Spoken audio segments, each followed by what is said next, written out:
Hi, Greg from DesignSpark. Welcome to another edition of Ask the Expert. Today we're going to be talking to Andrea Onetti from STMicroelectronics. And today we're going to cover MEMS sensors and predictive maintenance. Hello Andrea, could you just tell us a little bit about yourself and the work you do for STMicros? For sure. Hello to everybody. My name is Andrea Onetti. I'm in STMicroelectronics since 30 years already. My original first assignment was audio, but then I have a very interesting journey that landed, and this is my history of the past 10 years, in the MEMS world. And inside the MEMS world, inside the sensor wonderful environment. The MEMS sensor is one of the areas that of course is exploding in these days. It looks like it's a major enabler for some different new things that are coming, and personal electronics, industrial, automotive are for sure eager to see what the technology can provide next. Fantastic. So that brings me on to the first question that we've had submitted from our community. Where do you see the direction for MEMS going with the advancement of nanotechnology? What's leading the way and the demand for more MEMS? For sure, let's go a little bit back in time. The MEMS sensor are becoming natural to all of us as soon as we think about personal electronics and smartphones. For sure, at the early beginning, to have the possibility to have a landscape or portrait for your photo was made possible thanks to the fact that there was an accelerometer capable to do the job in a very, very small form factor. At the time, we are talking about something in the range of 4 millimeter times 4. Now, our smartphones are starting to be populated with more and more sensors, and even the dimensions and the form factor of this sensor is getting smaller and smaller. And together with the form factor, there was also the enablement of more capacity of the sensor themselves. If we look at a smartphone, we don't have just an accelerometer inside. We have even a gyroscope. And the accuracy that you have out of this sensor is getting increased, despite the power consumption has been kept reducing generation after generation. Mm-hmm. I was laughing a few years ago when everybody was mad of Pokemon Go. And the guys were looking, even if they were not understanding what it was really, we are looking for gyroscope inside the phone. Otherwise, it was not possible to have the full capacity of the Absolutely. Pokemon Go. Yeah. So now we see that the technology allows to have more and more capabilities inside the personal electronics elements. And accuracy is becoming now key, because you wanted to go around the street to be able to be treated as a king, with the possibility to have a direction in your walking without any problem, despite you are not supported fully by GPS. And this is accuracy. Mm-hmm. And accuracy and sensors is something that goes one-to-one together. The technology now allows to have more and more accurate capabilities in a form factor that of course is becoming smaller and smaller. We don't have to be too much technology pusher. We don't need to go too much small in size. We need to find always the best trade-off versus what can allow to have the best user experience to the final consumer. Do you see then that you were talking about personal electronics and particularly accelerometers you pulled out? I remember from years ago when we first started to have the handheld interactive games, came about using accelerometers in the handset, and that was kind of like I would probably imagine one of the bigger markets for this type of application, so the personal use of electronics. Is that widespread use actually helping to develop the technology, or is the technology itself helping to develop the market for personal electronics? At the time, it was the technology available that find the right trade-off in order to become, let me say, interesting to have the boom of new application. Here is what is the big challenge of today. The technology is there, but sometimes we don't need to have the possibility to adapt in the right way for what is the need of the user. The trade-off in between what the technology is capable and to the possibility to give you a better experience at the right affordable cost is really the right spot that allow you to make the things becoming real and available to the people. Technology for MEMS, and here we'll go to the specific, is a big journey. Here we are using the silicon, not in 2 dimensions for the electrical capabilities, but here we are using the silicon in 3D, because we are using the silicon as a mechanical element that needed to be capable to sense or actuate accordingly. We needed to find a way afterwards to make the silicon being more capable than other technology that are not silicon basis in order to offer solution to the needs of the users. Okay. And with the technology and the applications, where do you think the biggest growth in the next 5 years for this type of market is going to be within? Of course, we were talking about a lot of personal electronics, because personal electronics allow one thing, allow to have scalability, because you need really to deliver volumes in short term, and you need also to be able to address the right cost factor in a very, very short notice. So volume, of course, help. But on the other side, now we cannot any longer say that the sensor is just for personal electronics, or it was something that was supporting the automotive market. One thing that everybody of us has on top of his head is, for instance, sensor for safety. An accelerometer is helping, an high G accelerometer, to have an airbag solution. But same you have in order to have electronic stability, or to detect the rollover of the car at the moment that you have a crash of an incident. These are things that before were supported by MEMS because of size, because of accuracy, because of convenience versus other available technology. Now we see that the different worlds, and among these different worlds also industrial world with the coming Industry 4.0 that is asking for, of course, new capacity as well, you see that all the different requirements are becoming quite same. Mm-hmm. And there is not any longer a big distinction what personal electronic is, automotive, or even industrial. I always have an example on top of my head. VR, AR, we are in the new world of the evolution of personal electronics, but you need to have an absolute accuracy of 20 centimeters, otherwise you don't feel well, you are starting to see drift, for at least 20 seconds. But now if you have an autonomous car or safe stop that needs to be done at the moment that you lose all the connectivity, needs to have an immediate 20-second stop with an absolute accuracy of 20 centimeters. Mm-hmm. And don't tell me that it's different in terms of needs.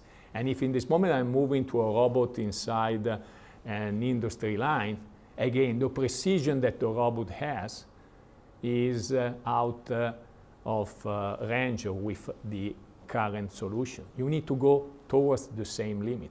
Yeah. And today is not done by MEMS, it's done by technology that are not scalable at all. The one that are using, for instance, for missiles of military industry, avionics, that are bulky, very much expensive, and not scalable at all. What the technology can do, what the silicon technology can do, is to be able to improve performances, to make the things becoming much more affordable, and then to have the capabilities to offer across the different industries with the right cost structure. Okay. One of the questions that we've been asked by the community. We're talking around where do we expect to see advancements, and one of the questions was around biotechnology. So in terms of sensors being used within the biotechnology field, are you seeing any demand, or are you seeing any applications which are coming to light? Again, silicon, at first we needed to make ourselves a question to us, where silicon can help and where silicon can provide a solution versus what existing technology that today are not capable of. It cannot be anything in silicon. I was always saying that in the past there was a sort of a trend. I will try to put everything in silicon because I assume that silicon can help to reduce cost, to get the scalability and so on. It's true and not true. It's very much dependent case by case. Biotechnology for sure will have big needs. We need to see if silicon will be able to provide the right, let me say, advantage in order to make those solutions available and implemented accordingly. One of the things that for sure silicon is capable of is not just sensing, is also actuating. And actuation today, for instance, to have delivery of drugs in a very, very accurate way, or to have capabilities, for instance, to put some augmented capacity inside your eyes, are possible evolution to that. We need to see if at the end it will be economically and financially sustainable versus the investment that you need to have. But technically it's possible, people is working on it. There are already solutions that are available around that. The scalability and implementation in the industry is something that has to be validated. Andrea, outside of mobile and automotive, where do you see MEMS market growing substantially? Here is a real interesting journey that we have seen moving out in the past years. Of course, there was the so-called IoT. IoT was a very vogue word a few years ago. Now it's becoming more clear to everybody that will be more and more connected objects that will be part of a bigger network. What is the importance of the sensor out of that? Of course is key, because the sensor, and in particular the sensor accuracy, is what will make the difference. I don't want to provide to my cloud any lousy signal that need to be elaborated. And because you are trying to put more and more to the edge the immediate computing, to have a sensor that is not accurate is providing you of bad signals that needs to have at the end some correction, and that correction is power consumption. Yeah. That make your object becoming absolutely useless because not able to stand a very long lifetime. Mm-hmm. That is the aim of the IoT. So here is the challenge that you have now from MEMS manufacturer and MEMS sensor manufacturer is to provide the best sensor ever with the lowest possible power consumption capabilities and needs, but with the highest possible accuracy, very much tuned to the application. And what we started to do is also to equip our sensors with also some local intelligence, and not just local intelligence in the standard way, but something that is very much close to AI. So we are starting to put inside finished state machine and even machine learning core that are able to offload the main processor that is on the IoT node in order to make the sensor becoming not just good in quality for the accuracy per se, Yeah. but also with the capability to offload and to improve the detectability that is required by this IoT node. Mm-hmm. Then people is saying, okay, fine, but you are still talking about IoT. Give me some example. Give me a clear indication how the things are moving. And we see that now more and more we have applications that are becoming tangible. One of the things that is important is, for instance, asset tracking. Each of us like to buy online. Unfortunately, the shops are becoming, let me say, less important because you wanted to have next day delivery.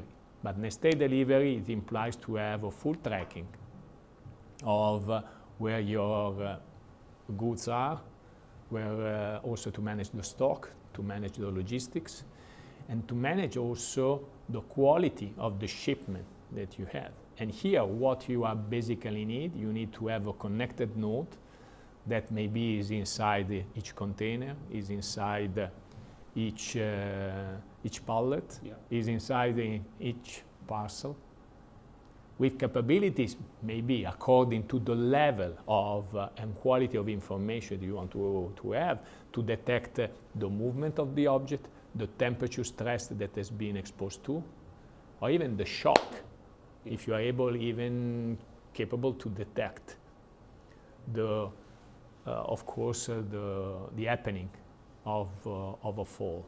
And here we are talking about things that technology-wise are very, very interesting. You want to have something that in terms of battery operating is lasting for the lifetime. So we are talking about microamp for accelerometer, or temperature accuracy that needs to be in the range of 0.5 degree. Otherwise, the information is not meaningful. And then if you're asking, for instance, to detect an if inside something very, very precious, but with a weight that is in the range of a few hundred grams. To detect that shock, you need to be able to have a full scale of your accelerometer of 8,000 G. Yeah. Something that is amazingly stretch high. And these are things that now in the IoT world are becoming more and more available. So it's a nice journey. And then there are plenty of applications that now are becoming more and more available, that are going from the wearable, are moving even to now the vaping, Yeah. where the same technology is reused, till the industrial world, because even the industrial world is now becoming a little bit more capable to adopt consumer solution, even if in the same framework of a long lifetime longevity commitment. That kind of brings me on to, and I think we've probably covered most of this question in your recent answer there, was with the evolution of IoT and 5G coming together. So for example, you were talking about bringing maybe more of the consumer stuff within to the industrial world. A lot of the benefits of 5G via IoT will fall within the industrial world. So the example you gave about sensor and sensor accuracy, when plants become more fully automated with 5G, IoT capability, edge computing, cloud connectivity, the natural kind of demand for your product should increase. Is that right? Should increase. It should increase, of course, not just the function per se, but also the accuracy that is associated to the function is increasing. 5G is another big potential for everybody, because it gives you bandwidth and zero latency. And if in this moment we are talking about question that everybody has, 5G is for IoT, maybe, but of course IoT, the object doesn't need to call you any single second with a very wide bandwidth, absolutely not. 5G most probably will become one of the major enablers of whatever in this moment is the autonomous driving. Yeah. Because at that time you need to have an enormous data flow that needs to be transmitted in real time. And in that case, the accuracy that is required by, for instance, by the sensors that will drive the car. I was mentioning in a previous discussion the fact that you need to have a safe stop. A safe stop is something that is enabled by an inertial system that today is not scalable for the car. Because today whatever is available for avionics, is big, but is not even able to stand the big stretch in temperature, in terms of stress that the car requires, and it's not scalable. So the MEMS technology will provide that level of accuracy. We are trying to go towards that limit because the silicon in that case can give you the scalability. 5G, autonomous driving, if the silicon technology will support, for sure these things will become real in a closer timeline. Then, if we want really to look forward, when people is looking for vertical mobility for sure today done in electrical way with drones or whatever will never, let me use the word fly. If you keep using the same technology bricks for inertial stability, it's too bulky, it's too weighty, and you need to use silicon. But silicon needs to become more accurate. And the journey restart in this technology stretch. So a lot of research and development in that field continuing, great. We previously discussed AR, VR. In terms of industry, AR, VR, what type of market does that represent? This is the evolution of course, of personal electronics. Everybody is saying yes. And we believe that will be the natural trend. Today we have everything on our smartphone, but if we want a little bit to look forward, most probably your smartphone will become just a display and a battery. All the rest will be disaggregated and will go on top of in your ear, on maybe with glasses. And this information requires anyway to be dispatched with the level of accuracy in a very natural way. And I'm back to what in this moment is going to be changed in terms of technology around us. Let's distinguish hearable from what will be the glasses. Hearable today, you have seen that we change already a lot in terms of our habit. We see a lot of people that now goes with something with the same form factor in the ear, but the technology that is inside is full of sensors. And those sensors are helping also for noise reduction in terms to have a better detectability of your voice. And you are not using, for instance, any longer microphones, even if it's done in MEMS. We are using even accelerometers that are helping you complementing the audio signals to have bone detection in order to be a sort of microphone without hole that give you information for low frequency that are very much capable to support the best comfortable experience in hearing and speaking. Here is something that 2-3 years ago was not so popular. Now we see that it's becoming a trend where everybody of the big manufacturing players of personal electronics are moving into. As far as the glasses, and here we have the two portions, either the augmented reality and the virtual reality, or whatever will be a mixed among the tools, here's a little bit more difficult. Not because just the sensing technology is not ready yet. I was mentioning autonomous driving before. Here is something similar. We are stretching where we are coming. What in this moment needs to build up is manufacturing availability for another big piece of technology that is the mirror. It's an actuation done again in MEMS that give you the accuracy that is required in order to support the application. And so the glasses without a MEMS mirror in this moment is not possible. Is the installed capacity for all the different bricks of technology required to build up a VR system are ready? We could say that this is a journey, again, that will become visible in numbers in the next 5 years. I think it's quite fascinating. It brings us on to another question that's been asked by the community. Do you see electronics manufacturers such as yourself, and if you want to expand upon, please do so, working with technology providers and different partners to help bring that reality to life? Absolutely, yes. So first, one thing that is key, you cannot work alone any longer.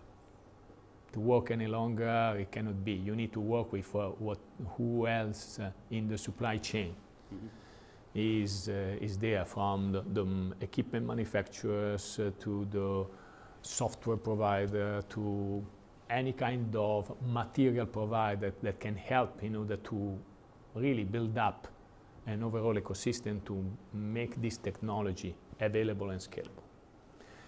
Last but not least, because of technology in MEMS, and I'm speaking on behalf of STMicroelectronics that has a good bunch of MEMS technology in our portfolio, from inertial, to acoustic, to pressure sensor, humidity, magnetometers, till the actuation. We have a lot of good stuff. But a technology MEMS requires usually 7 years from the time that you started to work on it till the time when you are selling the first sample based on that technology, with an hit rate and a success rate that is not exceeding the 50%. Okay. So it's a big investment and takes a longer time. Before, we were working very much with the big partner among in the industry. Could be in personal electronics, could be in automotive, big guys that were driving you in the development. Today, we cannot have the luxury to just work with this model, because in this world of 7 billion people, it's, I could say, statistically common sense that you find somebody smarter than you in that big community. And what we needed to do, and we started to do in the past few years, is to provide tools to, I could say, the community, to the developers, to anybody who wants to start to play with the technology as much as possible in a seamless way, but not just with tools that are based on running products, on top-notch technology components that are available to the big guy who is sitting in Korea or in US or whatever, same as the single developers that want to play. And to offer solutions that are scalable, from just to try and to see what I can do with sensor without even knowing if I need all of them or just one very much specific, but by knowing that that specific is for sure the best in class that you can find it. And then you have the possibility from just to play to go to an industrial design in a very, very seamless way. So this is the complete mindset change that we have been done in the past few years. And this is the feedback. And it's very helpful also, this kind of conversation that we can have from people is what is triggering the evolution of the technology. So you probably see communities like DesignSpark with our engineering base potentially being your an extended arm maybe of your research and development channels, for example, playing with the products, seeing what they can devise, any feedback mechanisms. So do you see that? You were talking about 7 billion people, obviously, you know, there's lots of engineers worldwide. You want to try and get your products to as many people as possible to get that kind of feedback. We need the feedback, because the feedback in this moment is what makes your life easier in the future, because we know what to do, and sometimes even questions that have been posted today oh, I have this, I could do even that, because you ask and you highlight a need. Okay. And out of that, the things become, let me say, sequentially natural in the evolution. The risk that we see today is to go sometimes to a very much technology push. But on the other side, you need to get prepared in technology. So to find the right trade-off in between what you need to invest and what you really needed to support for the needs of the users is really what makes you successful or not. We'll cover some specific questions. So for sensor fusion, for example, how do we compensate for the inaccuracies of individual sensors? Sensor fusion algorithm is one of the major tools that we are providing inside our motion effects library. That is part of our X-Cube MEMS tool. Of course, what we are covering with the sensor fusion is the possibility to compensate the inaccuracy due to offset.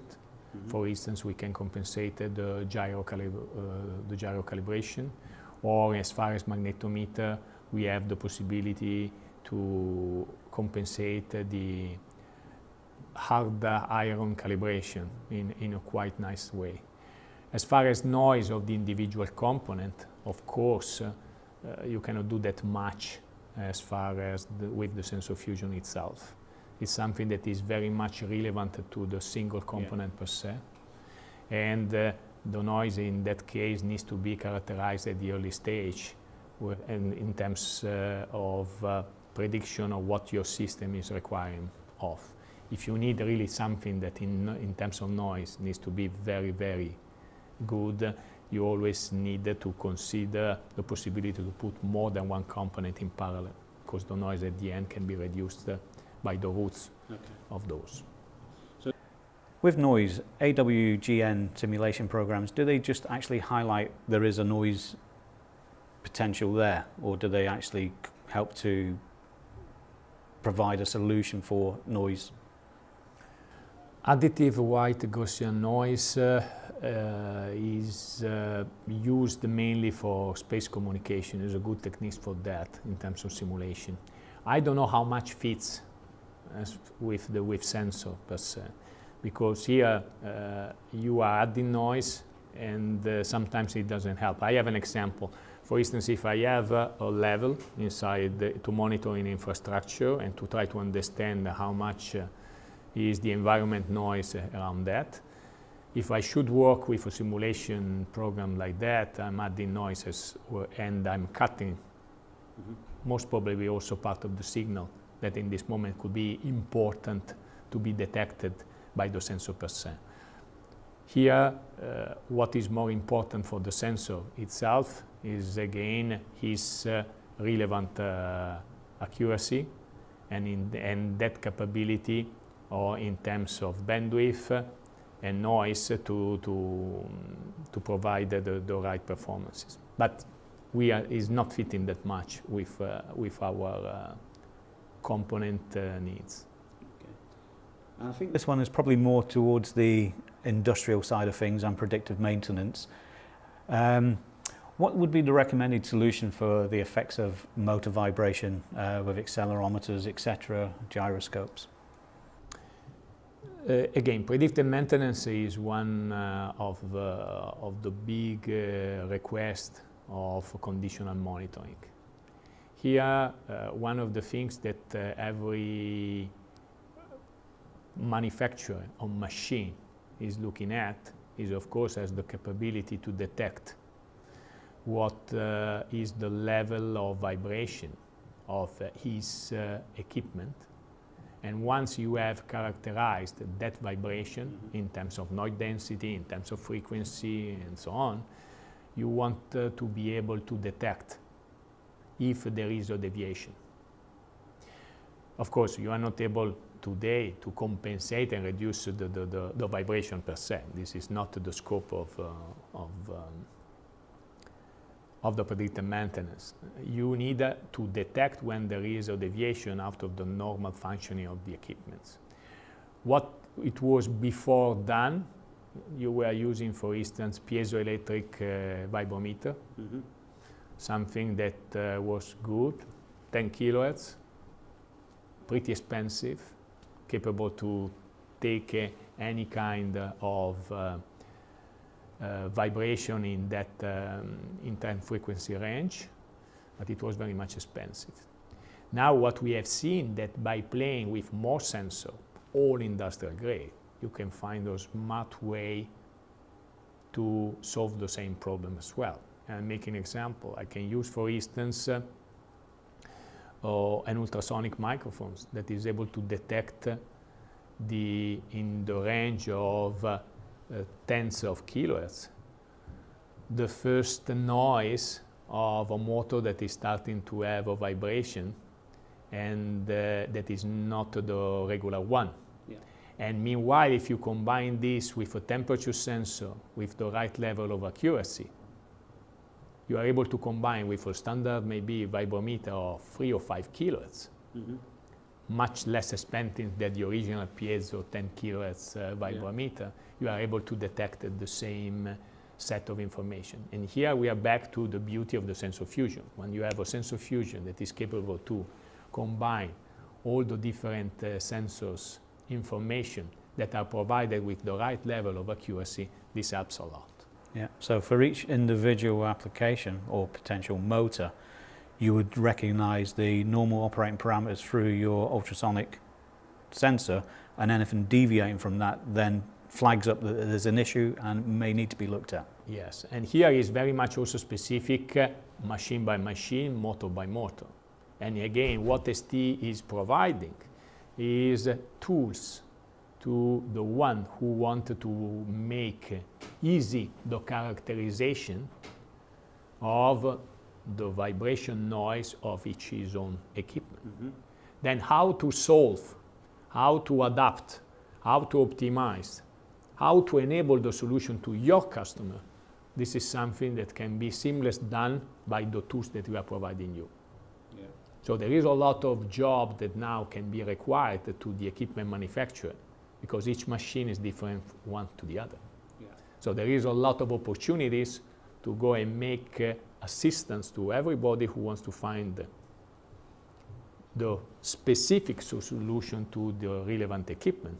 And what we want to do is to provide you all the possible tools in terms of sensor fusion libraries, products, sensors, but without providing you, let me say, or not invading your space in terms of capabilities to offer a solution to your customer.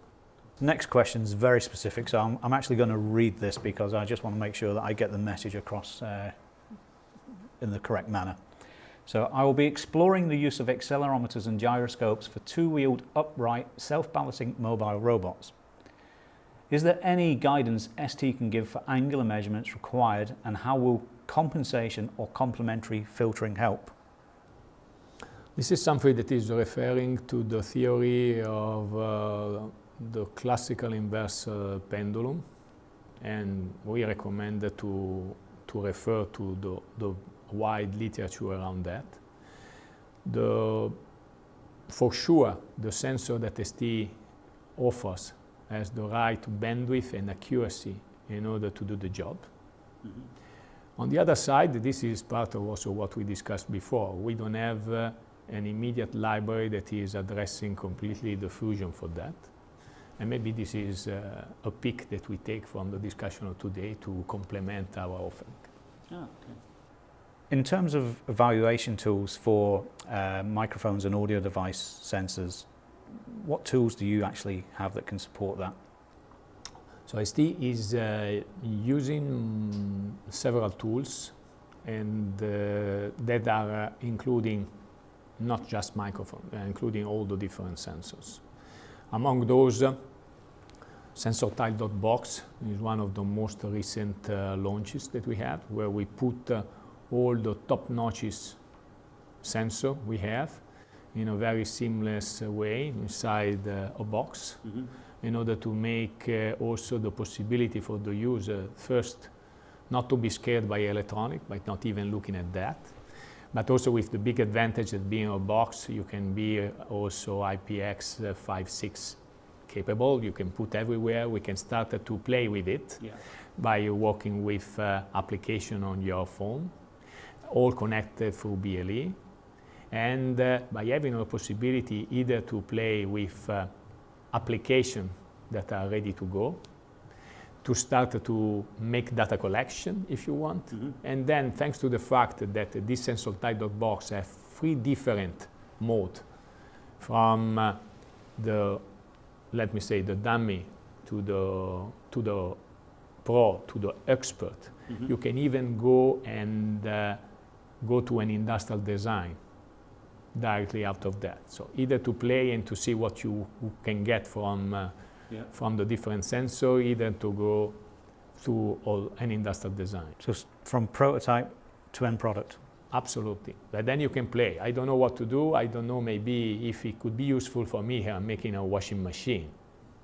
If I need an accelerometer, or maybe by having the detection of information of humidity or information related to pressure, or the combination of the two, or maybe if I have the need of a microphone, because the question was around the microphone, I needed to have the possibility to look at an acoustic signals flowing into that.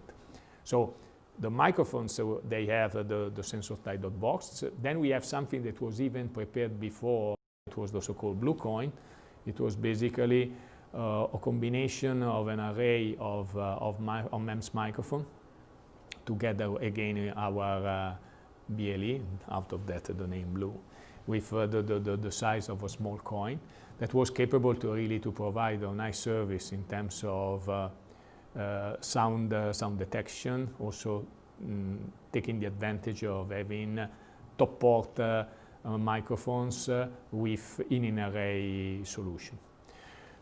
We are moving, of course, our microphone from digital to analog, with the commitment of 10 years longevity, because we don't want just to offer a solution to the personal electronics, but something that will be complementing the overall offering on sensor in the industrial world. And the part of the ultrasonic is also becoming more and more important, because you can detect leakage.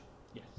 And this is something that is making the components suddenly even more appealing than others in that space. Yeah, we've certainly seen a lot of content around sensor box on our own community of DesignSpark, so I would advise people to go and have a look and see what content has already been created. Just one of the last questions we have, which is very specific, we were talking about ultrasonic and leakage detection. The question that we're being asked is, for gas leakage detection, are there any particular products that you would recommend? We have an analog single-ended microphone, the MP23ABS1, that is one element that is specifically designed. Of course, it's analog because you do not want to have any kind of limitation down to the fact that you have an A to D stage inside that could limit the bandwidth. We have seen capability to go up to 80 kilohertz to detect signals, and this is becoming a very, very powerful tool, because you are able, again, with the fusion of other signals, to start to smell the sound of the gas pipeline leakage. So, Andrea, with the more industrial kind of take on predictive maintenance, for example, edge computing and cloud, are there any programs and software which users can come to ST to use to benefit for their applications? For sure. At first, ST, what we tried to do in our offering in terms of tool was to have the seamless connectivity to cloud. Because one of the things that is important for everybody is to be able immediately to go and take advantage of data collection, and then to have all the computing done somewhere in a very seamless way. What is the challenge now? The challenge is that you wanted to have, of course, the capability to offer solution to your users with components that are aligned to the industrial standard, where again longevity commitment is one of the key factor of differentiation. And on the other side, what you want to offer is or solutions today that are providing you the top-notch technology sensor availability, because this is part of also our strategy in order to enable everybody with the best in class since time zero. Today we have solutions that are based for industrial world still on Estival BFA001. That is the father of a next to come respin that will be available in a few months from now. That is the so-called ST-Win. Here again we have the top-notch sensor for industrial world that will be perfect in order to match the needs of a conditional monitoring application with a seamless connection to cloud. And here we can go even with GUI, such as our predictive maintenance dashboard that can go and can easily manage all the flow to cloud and all the information to cloud, to AWS, where there is everything built in. Even if our solutions today are expandable to also the other cloud provider, some others on top are Microsoft Azure. And we have seen that even Microsoft recently has made announcement that our tools, on top of what I mentioned before on the ST-Win, but even our sensor type.box, are the perfect match in order to expand the capabilities of offering and to play around sensor and to let the user capable of play around that and to give his added value. Taking advantage of what is the cloud offering and the quality of the data that you can detect from the tools. So the idea of ST in this moment is to make as much as seamless as possible the offering of software and cloud needs towards the tools that we are providing in this moment. And we are very much compatible to all the different worlds. So we are not very much specific. We are trying really to cover and to go across all the different needs. Yeah. So it's quite apparent that it's really important for you guys, as well as providing product, you're providing an ecosystem with solutions and places to develop, but giving the customer everything he needs to get the job done. And we have a big ecosystem that is based on our STM32 ARM-based microcontrollers. So this is our 32-bit microcontroller is a strong asset of ST. The evolution also of these families towards the cloud, towards the expansion to AI is also one of the things that will become more and more important. And we are seamless connected to that ecosystem in order to provide just the sensor with the accuracy that you need at the lowest effort of calibration for you, by also reducing as much as possible the power consumption needs according to the budget that you have in your pocket for your application. Well, that's the end of the discussion. I'd really like to thank you for coming in today, and appreciate you taking time out of your schedule to answer questions that have been posted by the DesignSpark community. So thanks to our community for posting those questions. And I've really enjoyed our conversation, Andrea. Thank you very much. Thank you.